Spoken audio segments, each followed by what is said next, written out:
शेर की कहानी। जब परिवार चला गया। एक समय की बात है। अफ्रीका के विशाल और घने जंगल में एक शक्तिशाली शेर रहता था, जिसका नाम रूद्र था। रूद्र एक खूबसूरत और ताकतवर शेर था, जिसकी दहाड़ जंगल के कोने कोने में गूंजती थी। उसका परिवार बहुत ही प्यारा था।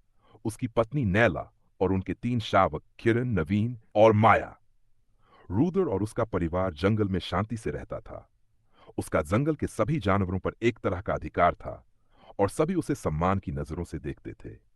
रूद्र और नैला अपने बच्चों के साथ खेलते और शिकार करते। पूरे परिवार का हर दिन आनंदमय था। रूद्र का जीवन अपने परिवार के साथ बहुत खुशहाल था। वह अपने शावकों को हमेशा यह सिखाता कि जंगल में केवल ताकत और समझदारी से ही जीते जा सकते हैं। नैला और रूद्र दोनों मिलकर अपने बच्चों को जंगल के कठोर नियमों और अस्तित्व की कठिनाइयों के बारे में सिखाते थे। जीवन बहुत सरल था और उनका परिवार एक दूसरे के साथ खुश था। भाग 2 अनहोनी की शुरुआत। लेकिन एक दिन जंगल में कुछ अप्रत्याशित हुआ। कुछ शिकारी लोग जंगल में आए और वे शिकार करने के लिए न केवल जानवरों की हत्या करते, बल्कि उनका मांस और खाल भी बेचने लगे। ये शिकारी जितने निर्दयी थे, उतने ही चुपके से काम करते थे। रूद्र और नैला को यह बात धीरे धीरे महसूस हुई कि जंगल में कुछ गलत हो रहा था, लेकिन तब तक बहुत देर हो चुकी थी। एक दिन जब रुद्र और नैला अपने शावकों के साथ शिकार पर गए थे, उन शिकारी लोगों ने उनका पीछा किया। वे इस बार अपने जाल और बंदूकों के साथ पूरी तैयारी से आए थे। रुद्र और नैला अपने शावकों को सुरक्षित रखने के लिए सभी उपायों को अपनाने की कोशिश कर रहे थे, लेकिन शिकारी इतने शातिर थे कि वे उन्हें ट्रैप करने में सफल हो गए। शिकारी ने पहले नैला पर हमला किया। उसे गोली लग गई और वह जमीन पर गिर पड़ी। रुद्र ने अपनी पूरी ताकत लगाई, लेकिन वह बहुत कम समय में अपने परिवार को नहीं बचा सका। उसकी दहाड़ में आक्रोश था, लेकिन वह अकेला कुछ नहीं कर पा रहा था। शिकारी ने उसके बच्चों किरण, नवीन और माया को भी मार दिया। रुद्र के सामने एक भयानक दृश्य था। वह अपने परिवार को खो चुका था। उसकी आंखों में एक दर्द था जिसे शब्दों में बयान नहीं किया जा सकता। उसकी ताकत अब कोई काम नहीं आ रही थी, क्योंकि उसकी दुनिया पूरी तरह से टूट चुकी थी। अकेला शेर रुद्र अब अकेला था। उसके पास किसी से बात करने वाला नहीं था। वह पूरे जंगल में भटकता रहा, लेकिन उसे कोई रास्ता नहीं दिख रहा था। वह अपनी पत्नी और बच्चों की यादों में खोया रहता था।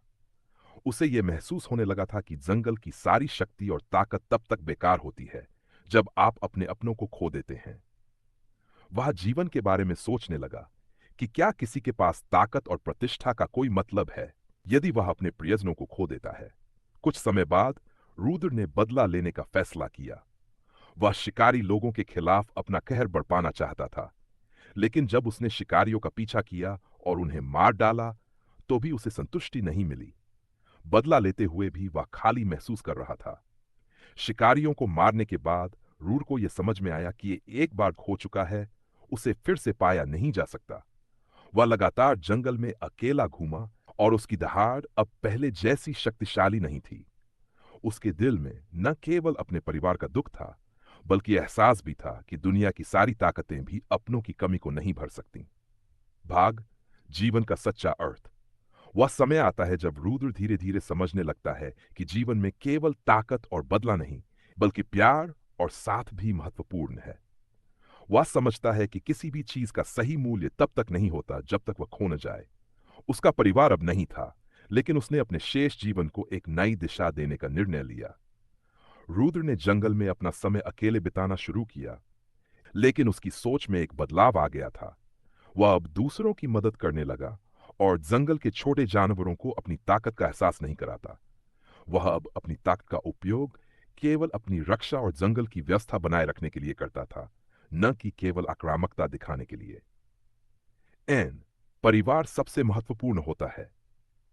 रुद्र ने अपनी ताकत और प्रतिष्ठा का मूल्य समझा जब अपने परिवार को खो बैठा। यह हमें यह सिखाता है कि जीवन में अपनों का साथ सबसे जरूरी होता है। बदला खालीपन लाता है। रुद्र ने बदला लिया, लेकिन उसे वह संतुष्टि नहीं मिली जिसकी वह उम्मीद कर रहा था। बदला केवल क्षणिक राहत दे सकता है, लेकिन आंतरिक शांति कभी नहीं मिलती। सच्ची ताकत समझ और करुणा में है।